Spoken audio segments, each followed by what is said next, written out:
lan ram ratia kapui lung suaom soal de tu mitiang lim te an lenge kong karmo ya lutura in sufai mekin lei nutiang samin ratia lan kai toe ling takin kan lem feang ram ni e ngoi takatia kan kuazin na le ram pela kan thorin na kan so ni peram no meliam luka va mi tiaming te sai ngoi ne te na da moi sai kan oyam wai na sumpia rira ram moya pia su kapui aleng te chua kadam lau etin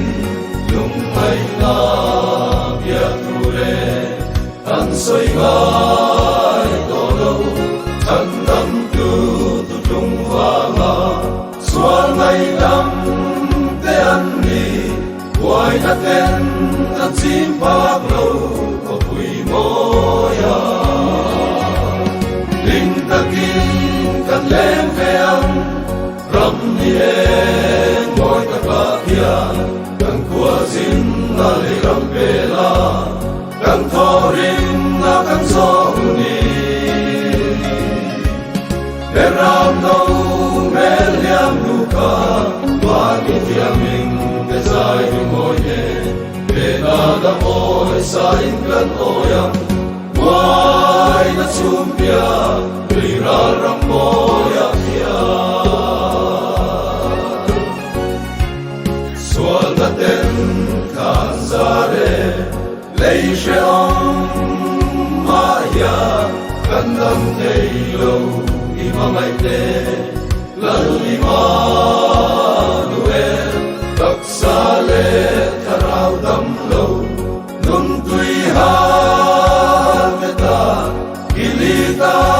tingnai dam do ya om long ni ling takin kan lem veang ram ni e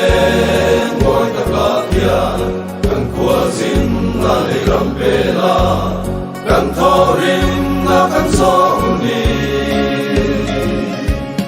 peram no meliam luka va mi tiaming te sai ngoi ne te na da moi sai kan oyam wai na sumpia rira ram moya pia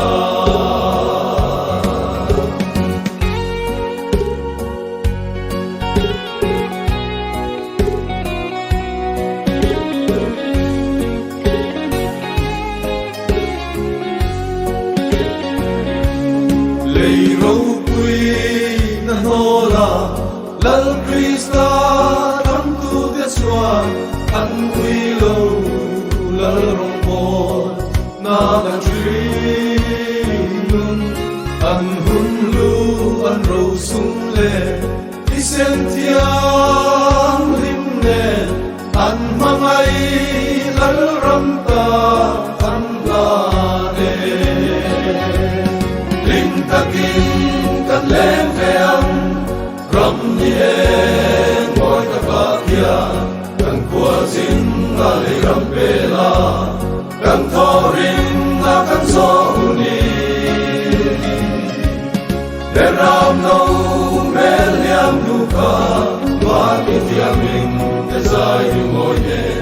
te na da moi sai kan oyam wai na sumpia rira ram moya